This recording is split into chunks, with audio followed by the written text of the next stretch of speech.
Sri Caitanya-caritamrta of Krishnadas Kaviraj Goswami, translation and commentary by His Divine Grace A.C. Bhaktivedanta Swami Prabhupada, Madhya Lila, chapter 20, texts 108 and 109.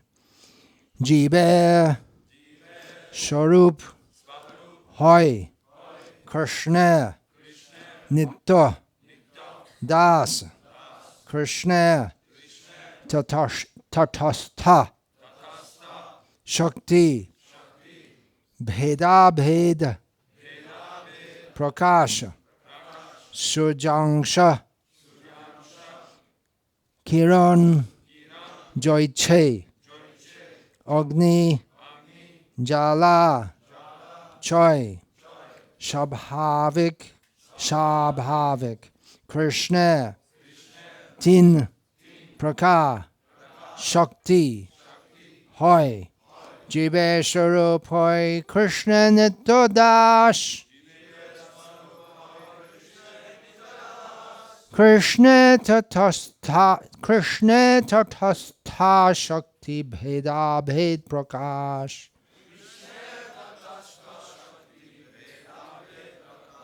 Sujangsha Kiran Joyche Agni Jala Choi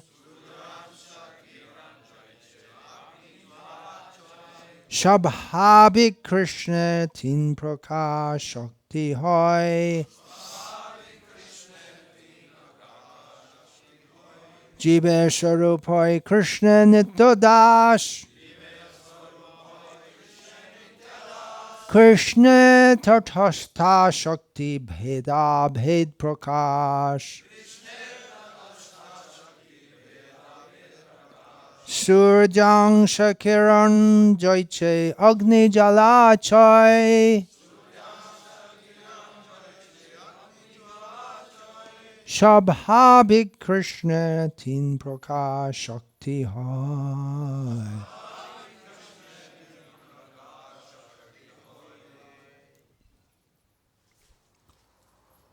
Then someone else chant. Jive Swarupa Hoy Krishna Nityadas Jive Swarupa Hoy Krishna Nityadas Krishna Tatastha Shakti Bheda Bhed Prakash Krishna Tatastha Shakti Bheda Bhed Prakash Surjam Shakiran Joyche Agni Jwala Choi Suryam Shakiran Joyche Agni Jwala Choi Swaഭാവിക Krishna Tin Prakash Shakti Hoy Swaഭാവിക Krishna Tin Prakash Shakti Hoy Jivera Swarupa Hoy Krishna Nityadas Jive Swarupa Hoy Krishna Nityadas Krishna Tatastha Shakti Bheda Bheda Prakash Krishna Tatastha Shakti Bheda Bhed Prakash Suryangsha Kiran Joyche Agni Jwala Choi Suryam Shakiran Joyche Agni Jwala Choi Swabhavika Krishna Tin Prakar Shakti Hoy Swabhavika Krishna Tin Prakar Shakti Hoy. Ladies, please. Matajis. There.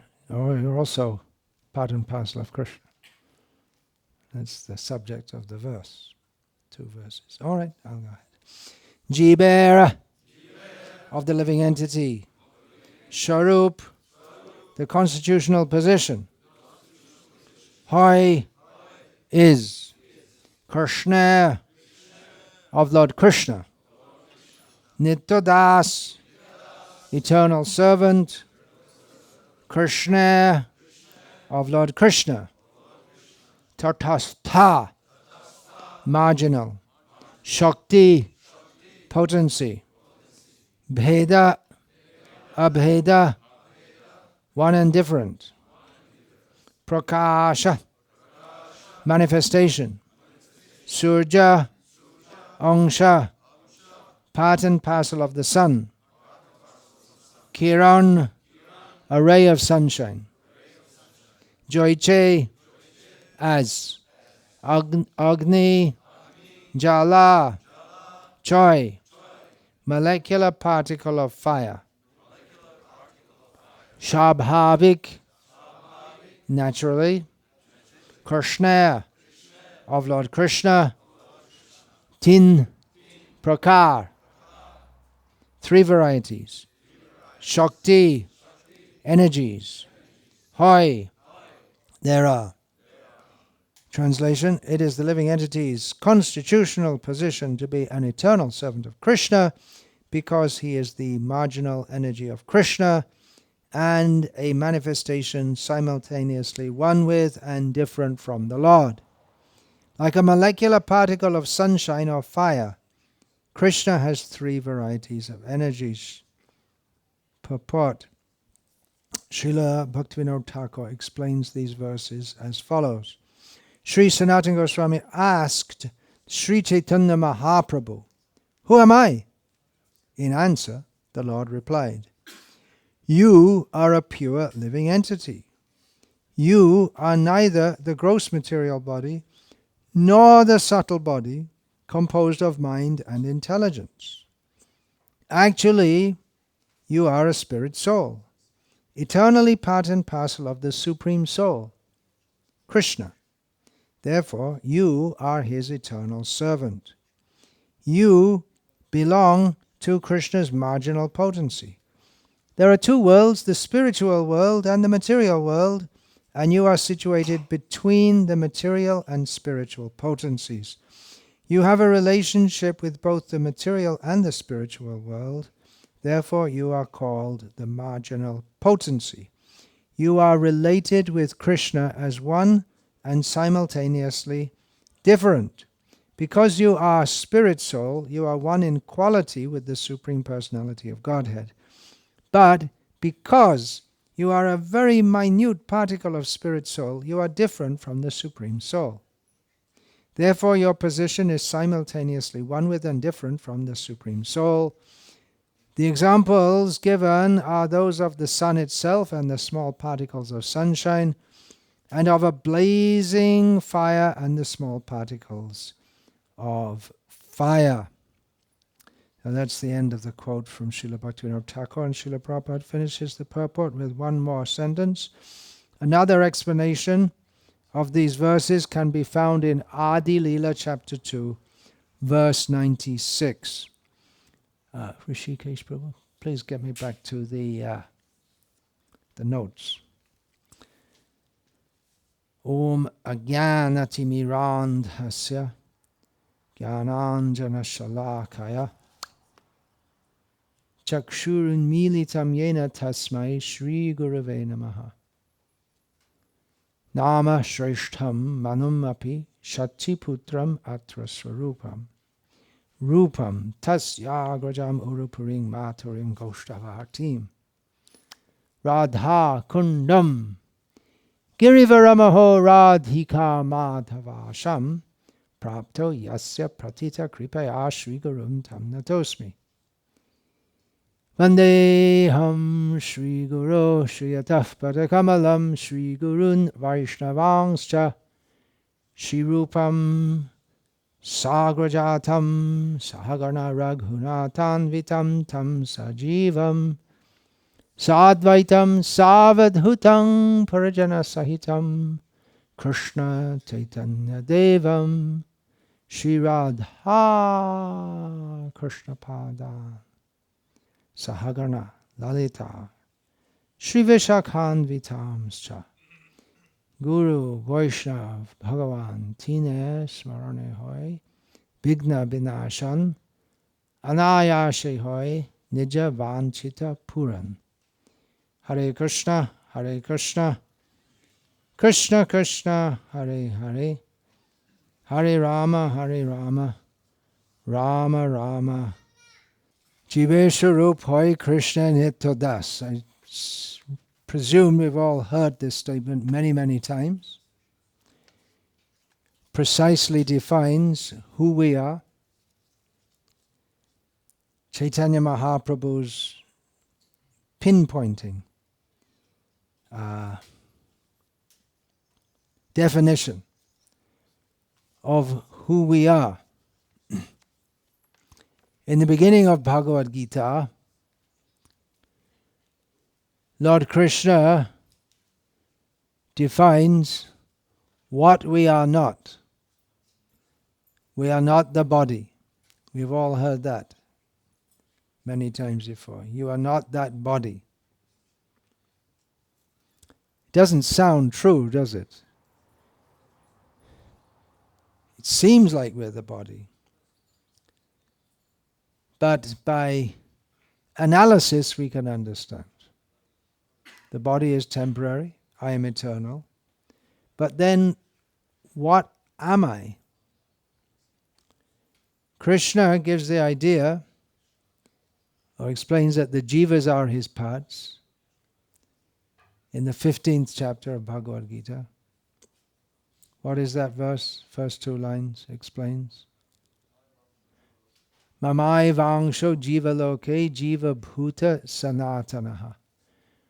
The living beings, the jivas, are Krishna's eternal parts. Here, Chaitanya Mahaprabhu makes it crystal clear, explicit. We're part and parcel of Krishna and eternally servants of Krishna. To know this is the foundation of all that Chaitanya Mahaprabhu taught, all that Srila Prabhupada taught, the foundation of all Vaishnava understanding. And simply to understand this constitutes self-realization. We have the science of self-realization as one book, then the quest for enlightenment. What is self-realization? It's not some nebulous, mystic state, but it's to understand very clearly that I am the eternal servant of Krishna. And of course then we have to understand who Krishna is, which Chaitanya Mahaprabhu explains in this section of Caitanya-caritamrta. Explains to Sanatana Goswami, explains the majesty of Krishna and the sweetness of Krishna. There's one chapter in that series of talks, that series of chapters of Chaitanya Mahaprabhu teaching Sanatana Goswami, which Srila Prabhupada or maybe the BBT editors titled The Sweetness and Opulence of Krishna. This statement, Jiversharup Hoi Krishna Nityadas, also distinguishes Chaitanya Mahaprabhu's teachings from those of other Vaishnava sampradayas who consider Hari Sarvotama, that is a motto of the Madhva Sampradaya. Hari is above everything and everyone. They take that to be the Narayan form. And this Jiversharup Hoi Krishna Nityadas, that very, very strongly distinguishes Chaitanya Mahaprabhu's teachings from those of the Mayavadis. Chaitanya Mahaprabhu does not like Mayavad. So then who are we? This Sanatana Goswami asks, Ke ami? Who am I? It sounds like a silly question, doesn't it? Who am I?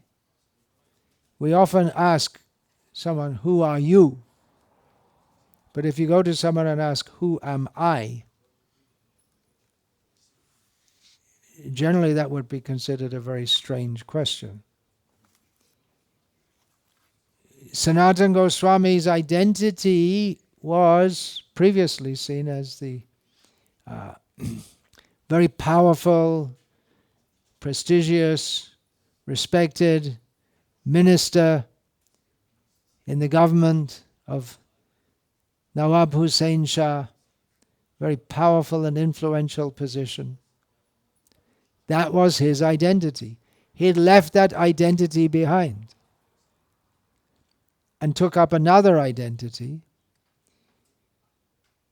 Often we judge people's identity by the way they dress, the way they present themselves, and people also adjust their dress and their hairstyle and to whatever, to the way they want to be seen.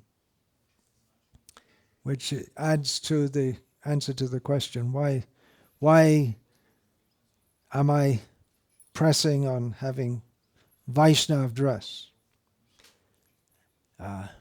People dress according to a kind of mentality, the kind of people they want to be identified with. We have punk hairstyles, that was from the 1980s, I believe, and different kinds of fashions. In the 1960s, for men to grow their hair long was a sign of protest in America and Britain.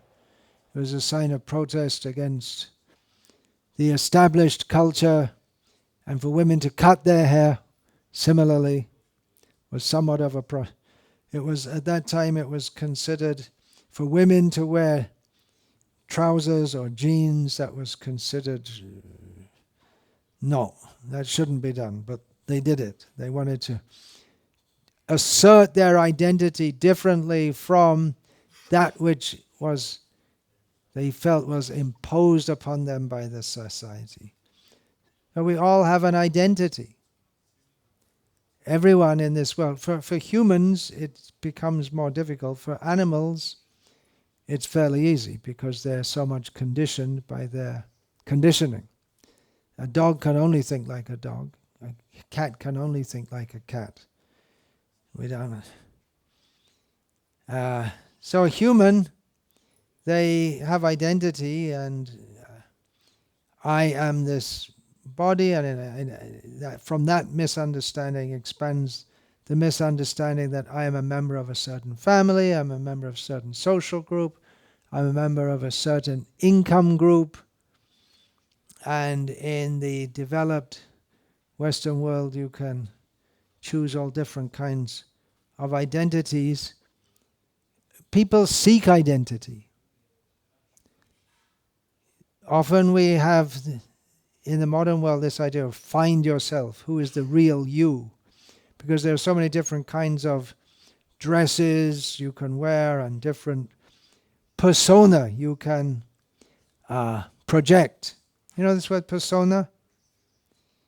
It means the kind of personality you want to show yourself to be. It comes from the Greek meaning a mask, because in the dramas they used to have a mask, and so one face would be smiling mask, and then another face would be a grimacing mask.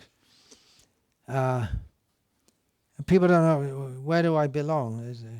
What group? Where do I want to be? Where do I want to fit in? Is there anywhere to fit in?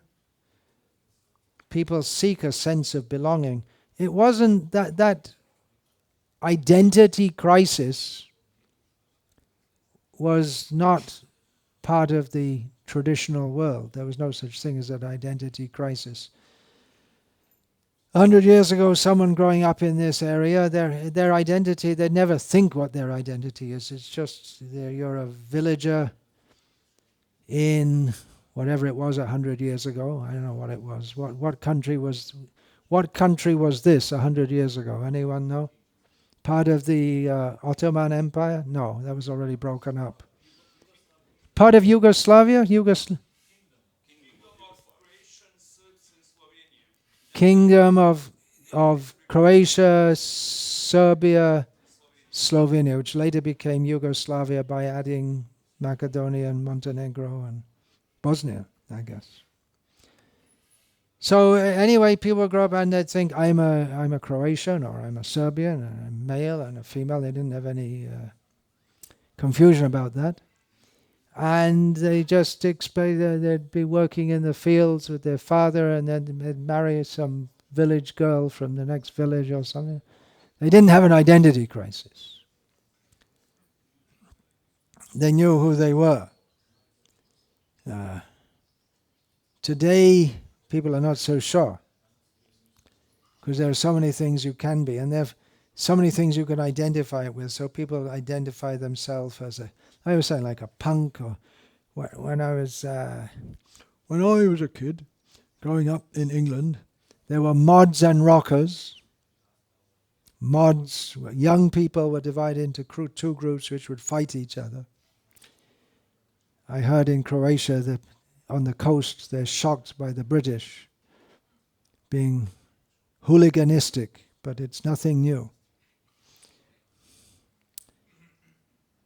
So yeah, the mods, they would ride on motor scooters and have not very long hair and dress in a certain way, and the rockers would have longer, greasy hair with lots of Brill cream and have leather jackets and ride on motorbikes, and they'd fight each other. They were different groups. But people would join that group to identify with a group.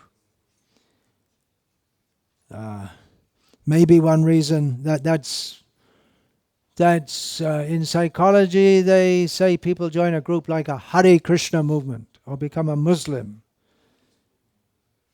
to have a sense of identity, belonging to a group, which is possibly part of the whole package of becoming a Hare Krishna devotee in Europe, where it's not the predominant culture.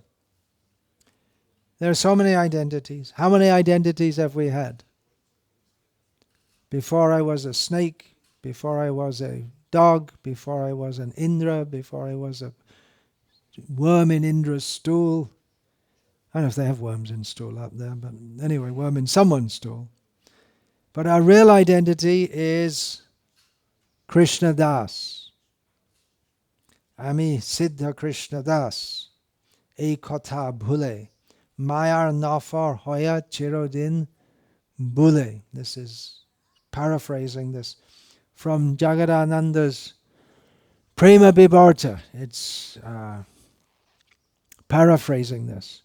I am by nature a perfect servant of Krishna. But forgetting this, I've become the servant of Maya and am wandering for a long time immemorial. Impelled by desire. We get different bodies according to our desire.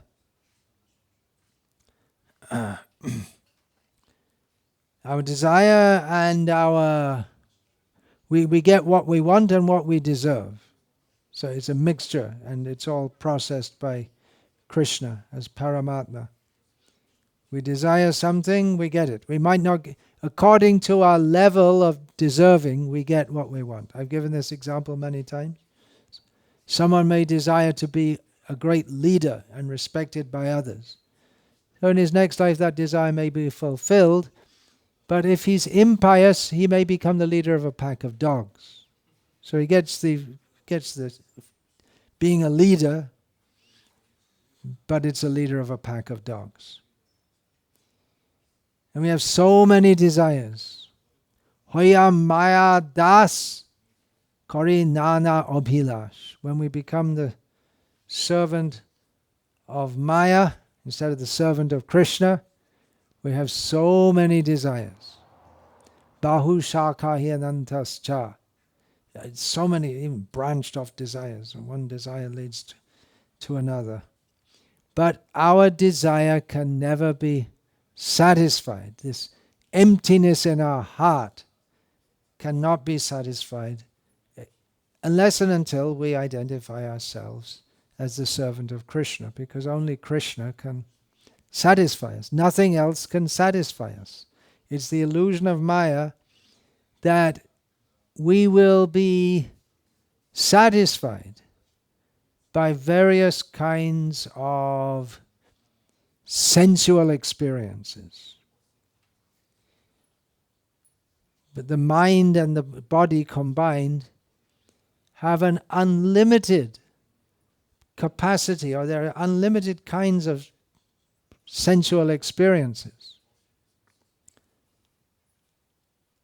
Huge variety. And in human life, we're open to so many sensual experiences, especially in the present age. I was speaking about that the other day, how previously in the village, people would have a very limited spectrum of possible experiences. And they didn't even have any idea of eating food other than food locally produced. They couldn't even imagine. Maybe some dried fish came up from the coast as a special treat.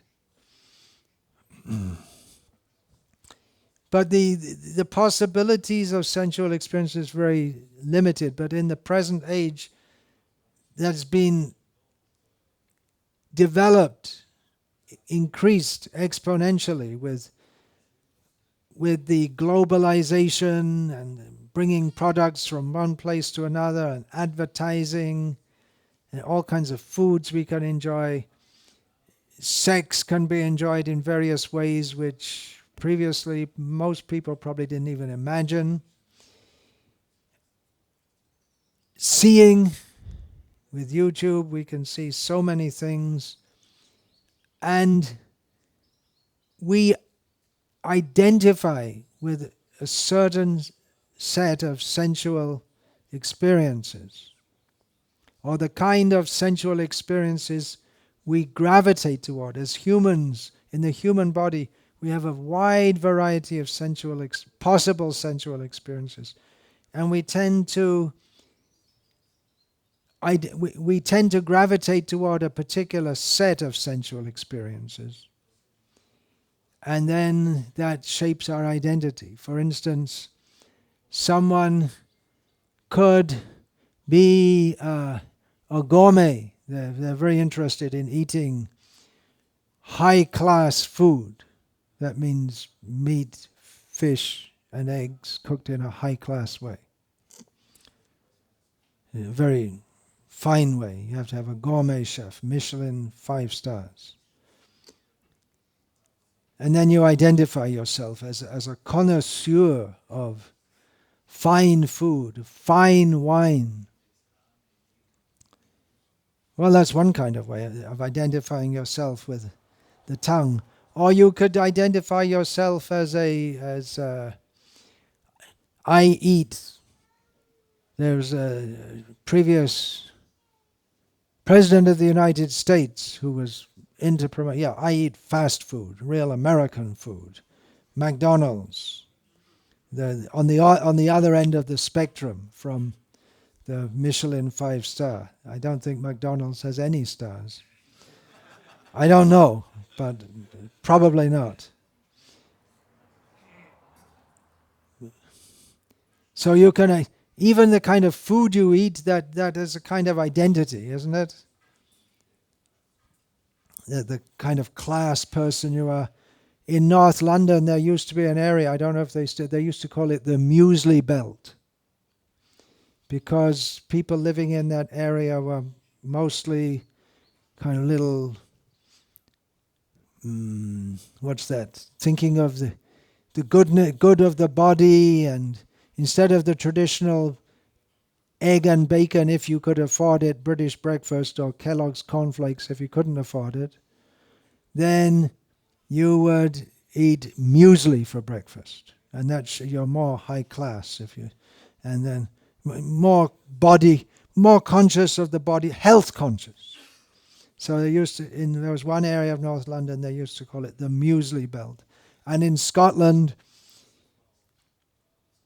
oats for breakfast, and probably for lunch also, and probably for dinner. Oats.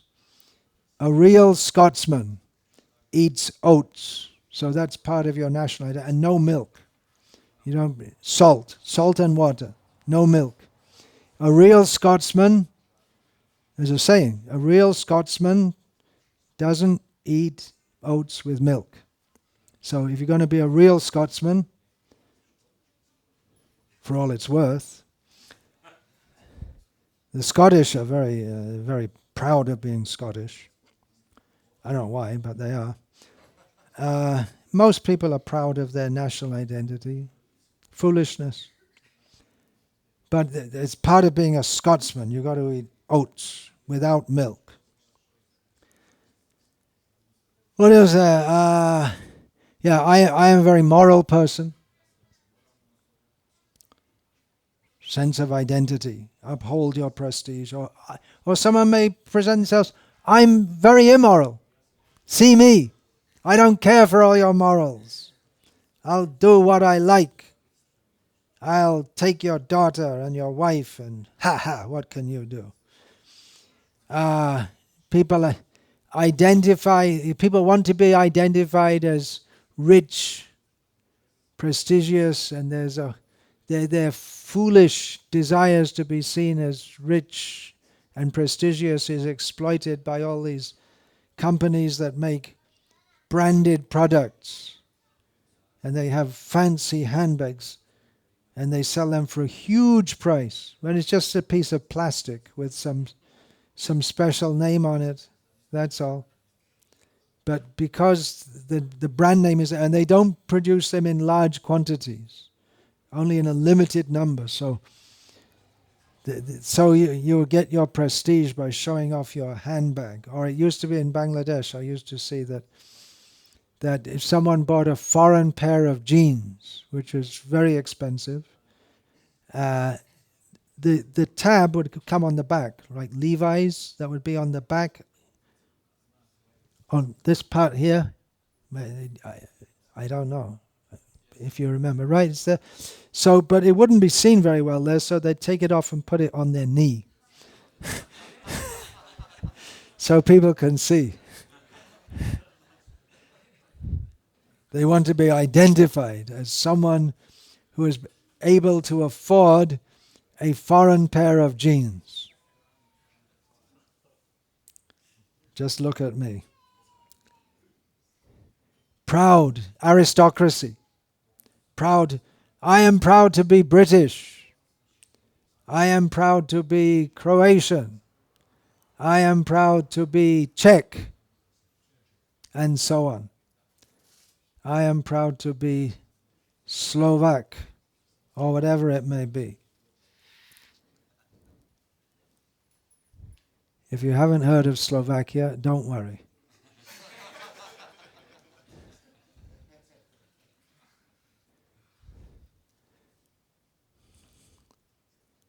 We identify with what we own. This is mine. I, me, and mine. Aham mameti paramo. This. We identify with our abilities. I am a good cook. I am a good mridanga player. I speak very nicely. I sing very nicely. I can ride a motorbike very quickly, very skillfully, perform tricks on my motorbike. Look at me. This is my... You should know. When people look at me and say, oh, that's the one who rides the motorbike so quickly, right? We identify with our job. I am a postman. I'm the local postman. I do the work very well. I deliver the packets to the people. We identify with our church, our political party. That's a big thing in America now. They're very much divided, Republican against Democrat. We identify with, you don't see much of this in Croatia, but with the color of your skin. That's a big thing in America, again, whether you're white or black or yellow or whatever. Especially the white-black divide is there. So, you hate gypsies. Well, that's not only in Croatia. It's everywhere. Oh, you do? You have gypsies. They're dark-skinned, yeah. You're not supposed to hate them, even though they rob everything you have. But it's not politically correct to hate them. Gypsies very strongly identify themselves. They keep them for centuries. They've kept themselves as a group, separate from the surrounding culture.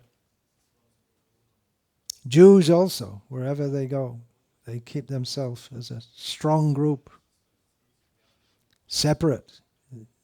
they interact with the society as much as they need to do their business. Otherwise, especially these Hasidic Jews, you don't get them here. I don't think they have the hair hanging. You don't get them here, I don't think. They're in places where there's more money. Lots of money. Yeah, that's where they are. You'll find them in London, in New York, and of course in Israel. They're the chosen people. That's what they think. This YouTube video, when it goes out, could get deleted for that. For being anti-Semitic. Just making an observation. Sense of identity. And yeah, if someone's a gypsy and they go outside their group, or an Orthodox Jew and they go outside their group, they get a lot of pressure. It's not appreciated at all.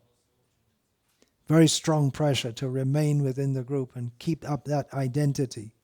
And you have to marry within the group. Anyway, how can you go on? You identify with so many things. But it's what we identify with defines what we identified with defines our identity in our own minds and in that of others. But it's not just one thing. Because every human is a complex set of desires. So we can have various facets of our personality. We could be very well behaved at home and very badly behaved outside. A good Jain at home. Those from India, there's no one here from India. Oh, there is. Kind of. They're very strict. No meat, no fish, no eggs, no onions, no potatoes. At home. And outside,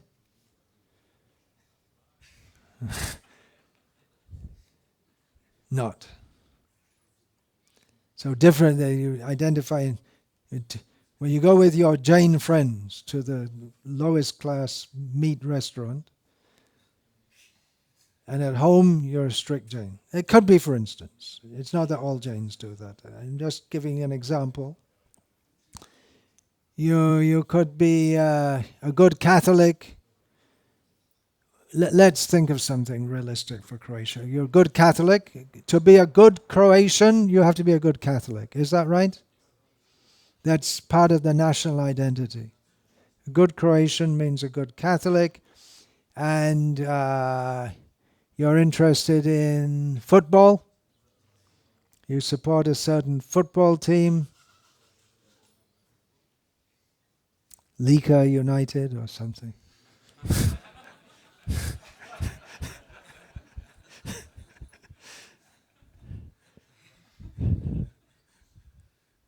I don't know what they are. And what else do? You go on holiday to the coast, and you like a certain kind of wine, is it? If you're more sophisticated, the kind of alcohol you drink, right? Is it? No, everyone drinks the same. Beer. Oh. Well, but beer is for everyone, but if you're more sophisticated, you drink wine. Is it? Yeah. And then there are people who are into spirits and fine brandy and all that kind of thing. So you identify multiple. Then you may be an intellectual. People who go to football games, they're not intellectuals. Mostly. I don't know, but it used to be. Then intellectual, and you're interested in art and poetry and music, and good music. What kind of music? Everyone identifies with some kind of music, isn't it? What kind of music you're into that shapes your identity. And on and on and on and on. All false identifications. You have to identify with something. That's part of being alive. You can't avoid it. But by identifying with various things, we solidify our position within illusion. Because Jiva Sharup Hoy Krishna Nitya Das, I'm an eternal servant of Krishna. And by accepting material designations, we forget that. And we are helped in forgetting that by the power of Maya. Maya helps us to forget Krishna, because we want to forget Krishna. And we forget Krishna in various ways, in various lives, in various forms. We're all forgetting Krishna. You know the story of Indra, who insulted his guru Brihaspati and was cursed by Brihaspati to become a pig. From the status of Indra to that of a pig. So after some time, Brihaspati saw that the heavenly world is not going on very well. You need a king. Indra, you have to call him back. So he came back to call Indra in the body of a pig. Okay, the time of I'm withdrawing the curse, now you come back to heaven. And Indra in the form of a pig said, what do you mean? What do you mean? I've got my wife, children, everything very nice. Heaven, this is heaven. Lots of mud, and the got Mrs. Pig, sow. They're called sows in English. I've got my sow. I've got my children. My children love me. I've got a nice farmer, loves me very much, gives us nice food. We used to, again, going back to the old days, we used to keep the all the throwouts from the kitchen, leftover food and the carrot peels, and throw it in the slop, can for slop, and the farmer would come around, drive around, and bring us eggs, and we'd give him the slop, all the rotten leftover food, for feeding the pigs. They love it. And they get fat. So Indra in the form of a pig, he said, what heaven, what can be better than this? No anxiety. It's great. Then Brihaspati showed him. You see that farmer, he's feeding you nicely, looking after you nicely. See what he does. So the farmer took away the Mrs. Pig, cut her throat, then cut the throats of all the little pigs. And said, Indra, you ready to come now? Okay, I'm going. But he had to be subjected to detachment. Immediate. You don't belong here. This is your fate. You have to suffer. You think you're very happy, but the person you think is most kind to you because he's preparing to kill you. But the point of this story is that Indra, the position of highest happiness in the material world, attained after so many pious activities. Shatakratu, one who has performed 100 horse sacrifices, which is not at all easy to. One has to be a very pious and powerful king to perform even one horse sacrifice. If one performs 100 horse sacrifices, he can get the position of Indra. But then when Indra went to the body of a pig, he thought, this is the best. You don't see worms in stool in this country, I don't think. The worm in stool, if he's removed from the stool, he'll feel as his rights have been violated, and he'll crawl back to the stool. Because of identifying with that body, identifying with the situation. So, we are advised to withdraw this, to understand our actual identity as a servant of Krishna, and withdraw the senses from unnecessary interaction with the sense objects. Remembering everything in this world is temporary. This body is temporary. I am a Croatian farmer, and this is my house, these are my children, this is my car. Everything is temporary. Even our greatest pleasures and even our greatest pains, they're all temporary. So forget all that. Of course, as long as we're in this world, we have to adjust to the present situation, but we should remember our eternal situation. Then control our senses. Don't follow our urges, our material urges to enjoy this world. Hear about Krishna regularly. Understand, I am an eternal servant of Krishna. We dream that we can be happy by living in this world and manipulating, adjusting this, adjusting that. But all our dreams end in sorrow, end in death. And again we have to take another painful birth, another identity, a false identity.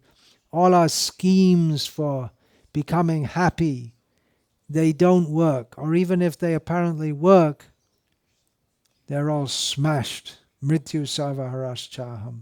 We have to die and leave them all behind. All that we endeavored so hard for. Generally, we see the rule in this world is that the more we endeavor to be happy, the more we endeavor to enjoy our senses, the more we become entangled in so many problems.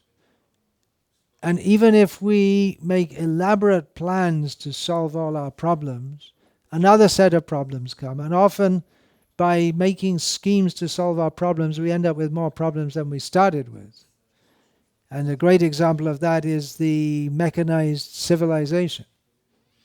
We have more problems than the simple living, high thinking, or even simple living and no thinking. We have more problems nowadays than we had previously. So, Jiva Swarup Hoi Krishna Nityadas. I am the eternal servant of Krishna. Somehow or other, at some unknown time in the remote past, I was in the spiritual world. I left. Controversial point. Okay, well, I'm here somehow or other. I'm here. I'm covered by Krishna's illusory energy. I don't know my real happy position is at the lotus feet of Krishna in the spiritual world. Instead, I'm going from one fearful situation to another in the material world, suffering. We're chasing after happiness and suffering and suffering and suffering. And because of my desires, I'm thrown into one body after another, again and again and again. Kobu Raja, Kobu Praja, Kobu Kit, Kudra. Sometimes I'm a king, sometimes I'm a regular citizen, sometimes I'm an insect, sometimes I'm just some insignificant being. Kobu Sharge, Kobu Mate. Sometimes I'm in heaven, sometimes on earth. But wherever I go, impelled by my desires, I'm sent here and there. But I suffer. I go on suffering. And just wherever I go, I'm in the same illusion, just in different forms, just carried along, not understanding my position, forgetting my eternal nature, forgetting, no idea. Most living beings in this world have no idea of Krishna and our eternal relationship with Him. So due to this ignorance of our spiritual nature, of our happy position at Krishna's lotus feet, we run after material enjoyment. We just think it's completely normal to chase after material enjoyment which simply causes us suffering. Again and again, we're kicked by Maya, frustrated in our attempts to enjoy in this world. But being insane, we go on trying, and we don't even care how much pain we put others into in the course of our trying to be happy. I want to enjoy this material world, and giving pain to others, that doesn't matter. And even we find many good, nice people who are very polite, well-behaved, helpful to others, but they never think that what they're eating means an animal had to be killed. They just don't factor it in. They don't consider what horrible things they're doing just to enjoy this body. So we perform all kinds of horrible activities, and other living beings perform horrible activities toward us. And this is material life. Pain, causing pain to others, and others causing pain to us out of ignorance, based on a desire to enjoy that which we cannot enjoy. Our constitutional position is to be a servant of Krishna. So constitutionally, we cannot enjoy matter. But we don't know. Chaitanya Mahaprabhu is informing Sanatana Goswami. Up until we get this instruction, we simply have to suffer. Unlimitedly. It just goes on and on and on. We see so many people are suffering. Whoever is in a particularly distressed position, they always think, I'm the most distressed person. I'm suffering so much. People feel so much. I didn't realize there could be so much pain in life. But they don't know there are other people who are suffering much, much more. As gurus, we see people come and Shuno he ama dukera kahini. Bhaktivinoda Thakur says, listen to my story of distress. Everyone is sometimes in the course of wandering in this material world, someone who's a little in the human form of life, becoming a little intelligent, they start to think, well, actually this life is full of suffering. This material enjoyment simply causes misery. But then again they're sucked back due to that strong attraction of the senses to the sense objects. There is vairagya, sangshan vairagya, that when someone goes to the burning ghat and they see someone they've learned, someone they've known throughout their life, maybe their father or their cousin or whatever, and the body is burned, and they think, oh, that's it. I'm going to go to that also. So they feel a sense of, what am I doing in this world? And then the ceremony is over and they mix with their friends. I used to go to many funerals as a child, as an altar boy. You know what that is, right? You're Catholics, right? Altar boy. So I used to go to many funerals. Good, easy money. They give you some. I wasn't interested in the religious side, but I got. So there's a protocol while the coffin's being lowered into the grave. You have to look very somber, and the women snuffle. And then they all go to some hall which they've hired and say, oh, I didn't. Last time I saw you was at so-and-so's wedding, wasn't it? Oh, was it so-and-so's funeral? Oh, I didn't go to that. Okay, and then they start drinking, and then they're all laughing and joking. You've seen that also? Their renunciation doesn't last very long. Their feeling of detachment from the world. So like that, someone may come, I'm suffering so much. Oh, I better get out my beads. Where are my beads? They're buried under the beach paraphernalia. And Where are they? Dig them out. Okay, Hare Krishna, Hare Krishna. And then, oh, it's holiday time to go to the beach. Okay, let's go to the beach. And forget it all again. So, Shravan Kirtan should go on daily. Shravana Kirtana Karo Anukara Ashata Pachala Chari. Give up all nonsense talk and go on hearing and chanting about Krishna. Krishna's instructions, Chaitanya Mahaprabhu's instructions. Don't run like an animal in the desert after a mirage. First, a mirage, that's a very good analogy, isn't it? Because it appears to be real, but it's not. And by chasing after it, we think we're going to get satisfaction, but we end up out in the desert, in the hot sun, without water, scorched to death. So we should ascertain very clearly what is the real water, what is the real oasis, and then go for it. Otherwise, lifetime after lifetime, we have to suffer. Just this one thing we have to understand, as Bhaktivinoda Thakur says, Jeev Krishna Das Abhishas Koraleta Ardukanai. Just understand this one thing. I'm a servant of Krishna eternally. Understand this, accept it, have faith in it. Finished. All suffering finished. Simple formula from Chaitanya Mahaprabhu. Hare Krishna. I'll finish there. All glories to Srila Prabhupada.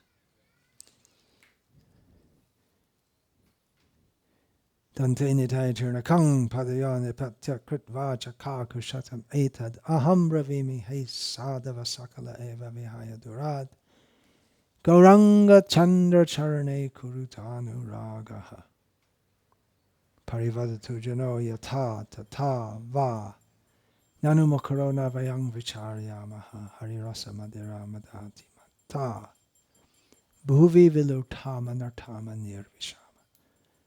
Hare Krishna, Krishna Krishna, Hare Hare, Hare Rama, Rama Rama, Hare Hare. Okay, that's it. Please go for a photo. We'll all identify as servants of Krishna.